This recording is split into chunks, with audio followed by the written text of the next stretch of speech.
And there goes meal number 4.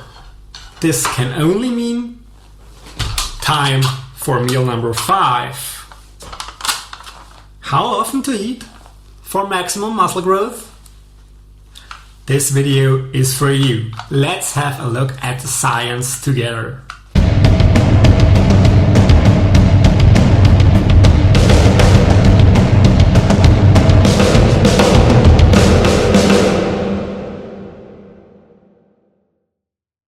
Hello and welcome to another video on this channel. My name is Alex, I'm a PhD in sports science and a doctor of psychology.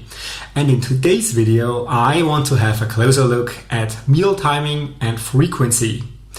So if you are team I eat whatever and whenever I want, or if you are team one big breakfast is enough and then a fast until the next day, you might want to have a look at the science too, because your body needs different nutrients at different times throughout the day. So if you want to build muscle and lose fat the most optimal way possible, this video is especially for you. But before we dive in, please don't forget to comment below, to share this video and to subscribe to the channel if you haven't yet. And please also do me the favor and absolutely obliterate that like button. I need your support to grow big here on YouTube. Thank you so much. This is a two-part video with the first one concentrating on meal frequency strategies, meaning how often you need to eat throughout the day. You also know that I'm the author of the fitness blog Turn, which you can find on turnphysique.com. And this also means that this video, again, is based on articles you can find up there. Today I want to have a look at 2 articles of my blog. Those are based on the science, and you can find all the references you might look for in those articles. So let's get started with meal timing and frequency and answer the question, why is this a thing?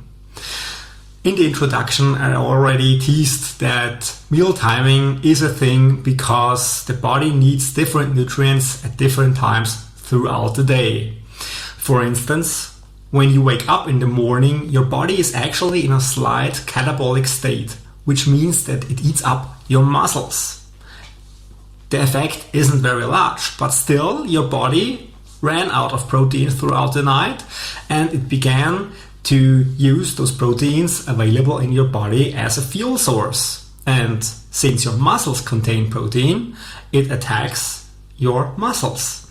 Of course, it also attacks your body fat stores, but if there is protein from nutrition in your bloodstream, it will use those amino acids instead, and the body fat from your body fat stores nonetheless.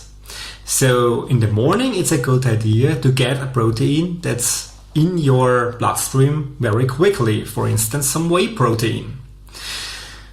Then later in the day, before you train, you might want to have some carbs that are easily digestible or carbs that are not as easily digestible, so that you can draw on those carbs during your training as an additional fuel source. I know some people love to train fasted, which is completely fine, but if you are after maximum performance, you can give your body some energy sources it can immediately burn off. So if there's sugar circulating in your bloodstream, you will have a better performance. This can be done by having some easily digestible carbs before training, or also in combination with or just by eating some slowly digesting carbs with longer lasting effects. This means having some oats will get you through the workout better for a longer time, while some sugars can help you initially to get started and to help you at the beginning of your workouts.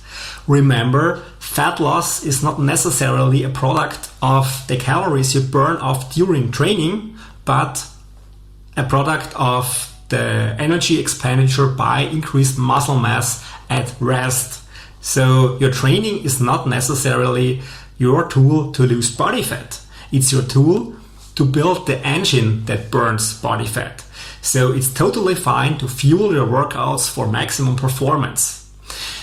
On the other hand, if you're doing cardio and you're an endurance athlete, you might need those carbs to have a better performance over the long term, which is also not necessarily a tool for fat loss if you think about it. So you see, there are different demands during the day where your body needs different nutrients. And of course, in the evening before bed, you want your body to get as much slowly digestible proteins as possible to bring you over the night. Now you see that it absolutely makes sense to discuss meal timing and frequency, and of course which nutrients your body needs at which times. And this is of course different for each individual, because I am training in the morning, in the very early morning at 4:30 a.m. and you, for instance, might train in the evening. So your nutritional demands are very different from mine. And this is the reason why we need to discuss different strategies here in this video, so that you can find a plan that works for yourself. There are no one-size-fits-all approaches here. So I want to go through different frequency strategies, for instance intermittent fasting or 3 meals a day, and discuss their advantages and disadvantages when it comes to building maximum muscle and losing body fat. I want to start with the lowest possible frequencies and then go up to the higher ones. And the absolute lowest possible eating frequency is eating nothing at all, so-called fasting approaches. For instance, there's the alternate day fast, where people only eat on one day and then fast for the other day. And we also have fasting approaches that have people eat nothing at all for extended periods of time. Both of them, of course, for non-religious reasons and only for the purpose of losing body fat. So, is fasting a good idea when it comes to fat loss? The thing is that when you fast, your body actually gets in a catabolic state. So it needs nutrients and it draws those nutrients from your body. Yes, it also attacks your body fat stores, but if there's no protein, your body will only use protein from your body. So it will attack your muscles and it will start to catabolize them. There was some initial research that showed no muscle loss over extended periods of time of fasting. However, these studies have been done on untrained individuals and not on bodybuilders with large protein stores. Later research could show that there is muscle loss if you fast for too long. And as I said before, your body will start to use both fat and protein from your body if it needs nutrients. So if you don't supply it with enough protein, it will also attack those muscles. And yes, I know there are reports of people that will tell you that they lost a lot of body fat on a fasting approach. Is this the case? No, in most cases it is not, because extreme fasting approaches or crash diets only lead to muscle loss and to water loss. The problem is that water and muscle is easily gained back once you switch back to your normal eating habits. And during your fasting, your body actually starts to become energy efficient. You put it into a starvation mode, or a mild version of starvation mode, which means that your body tries to get all the nutrients and to store all the nutrients it can. So if you switch back to normal eating, your body will be more efficient in storing nutrients as body fat. So you end up heavier than before, because muscle and water is easily gained back, and your body also stores more body fat than before. So this is the feared yo-yo effect, and it's actually not very sustainable. So for being muscular and lean, fasting is not the ideal way to go. There can be some applications, and if you have fun doing it, go for it. But you should know that it's not the most efficient road to building muscle and losing body fat. And when it comes to building muscle, there is another approach that might not be ideal, and this is the next higher frequency, intermittent fasting. Yes, I know there's a ton of research showing that intermittent fasting can be good for your health. Intermittent fasting basically means fasting for a certain amount of hours and having a small eating window. For instance, you have 8 or 6 hours per day where you eat and you fast the rest of the day. So you have no breakfast and maybe you start at 2 p.m. until 6 or 8 p.m. where you're allowed to eat. This can be a good approach for fat loss, and there might not be a high risk of muscle loss compared to fasting for longer periods. However, during this eating window, you can only get so much calories into your stomach because you will be stuffed easily. And if you remember my previous videos, you might know that you will need an energy surplus to build muscle, or to build muscle efficiently. So you have to eat more than your body needs. And this is pretty difficult if you only have a few hours a day. So imagine you have to eat 3000 calories because you are already pretty muscular. So getting 3000 calories in just with good foods, I'm not talking about pizza and fast food, but veggies and raw meat or lean meat, you might have a difficult time because this means, for instance, 3 cutlets, a ton of rice and some oats and also some other little snacks. So you cannot just eat that much in one go, and that's a problem. So on intermittent fasting, you might lose body fat more or less efficiently, but you will not be able to build muscle, and there might also be a small risk of losing muscle. I know there's research against that, but I don't really trust that much. I know I'm a scientist and I should trust research, but when I think about it logically, the window where your body runs out of proteins is just too large on intermittent fasting approaches, given that casein protein can be found in your bloodstream 7 to 8 hours after ingestion. So if you're going more than 7 to 8 hours without protein, which is actually just a normal night of sleep, you might be in a mild catabolic state, which does not mean that your body would actually eat away your muscle, but it means that your body also will not be able to efficiently build new muscle because it's always in a state of needing some protein, attacking your muscles and getting some protein to build those muscles back.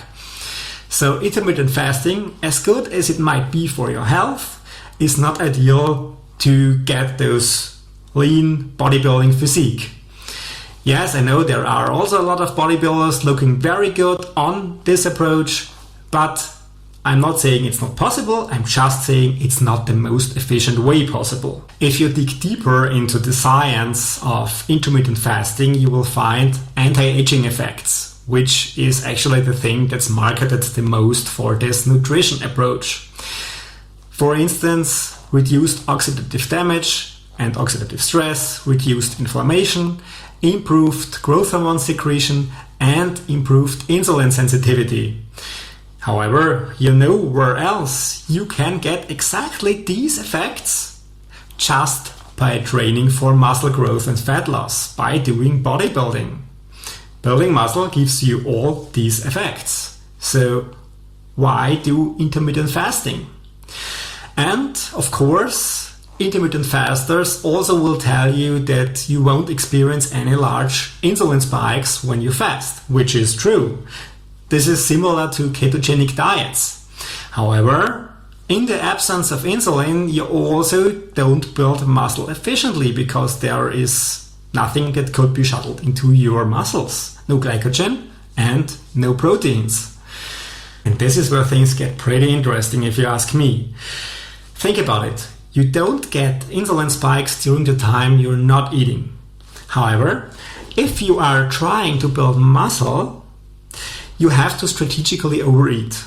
Normal bodybuilders eat several times throughout the day, which means they have enough time for the insulin to spike and to go back to baseline. So they can strategically combine certain nutrients, for instance, carbs and proteins and fats, so that fat is not stored as body fat as easily as when you would combine carbs and fats. You can go back to the video on insulin if you need more details. And if you are only allowed to eat for a few hours a day, you actually have to eat all those nutrients a normal bodybuilder eats throughout the day and can combine with preferential combinations.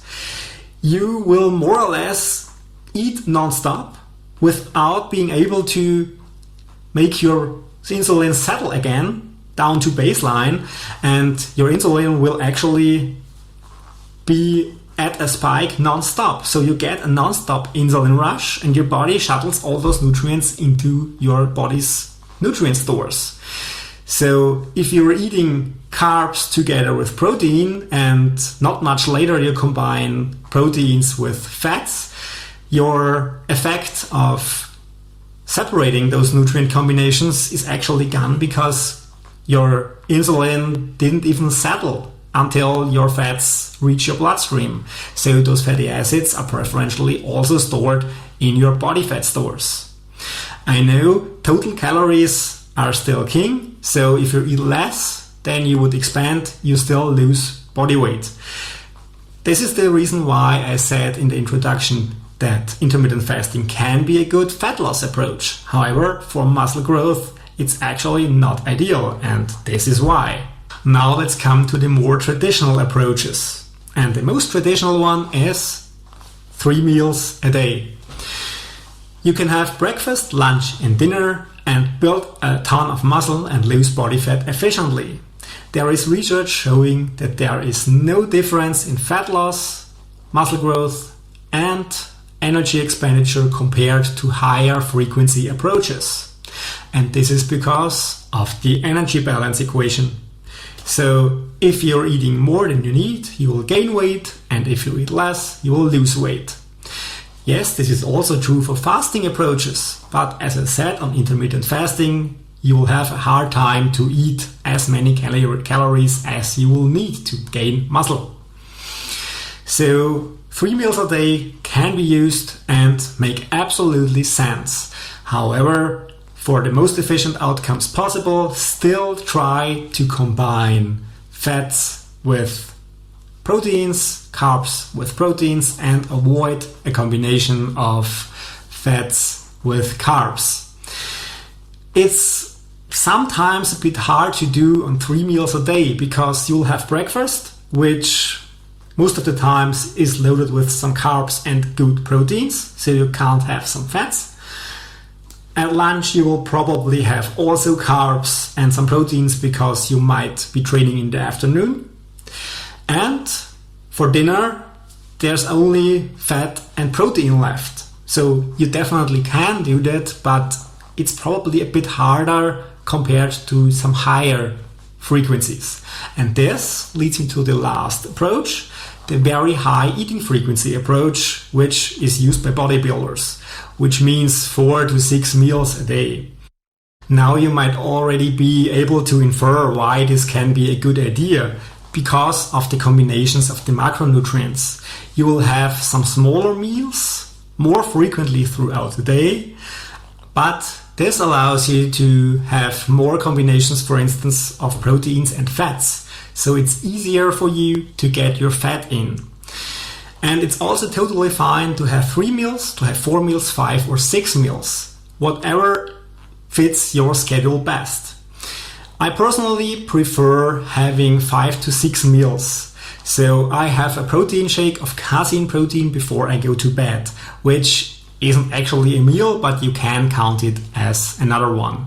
I have breakfast, I have a shake after my training, I have lunch, I have dinner and my protein shake. So I eat 5 times a day.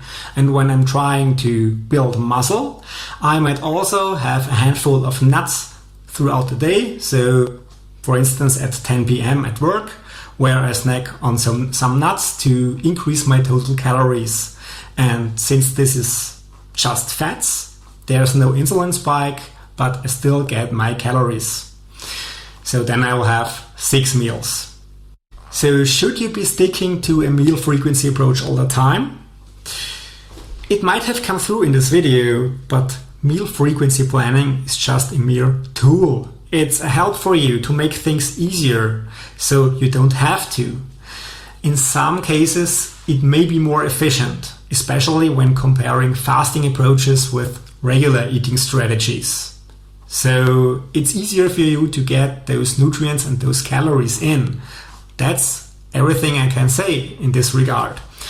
If you want to stick to a meal frequency throughout your work week, so 5 days a week, it can make things a lot easier because you know when to eat and how much to eat. If your weekends are structured differently because you like to go on vacation and you can only have 3 meals, so be it. Then just have 3 meals on your weekends. So meal frequency is a tool, nothing else. You can use it, but you don't have to. Let's do a quick summary. If you remember my previous video on the anabolic window of opportunity, you know that a mixed meal of proteins and other nutrients can have anabolic effects up to 6 hours. So in this context, this just means you can fast, but don't do it for too long. And intermittent fasting approaches are actually not ideal for muscle growth. They can have their uses for fat loss, but when it comes to build muscle, they are just not the most efficient way possible. And you can just choose how often you eat. Meal frequency planning is a tool and nothing you have to adhere to by all means. You can have different structures for different days, and you choose what's best for your schedule.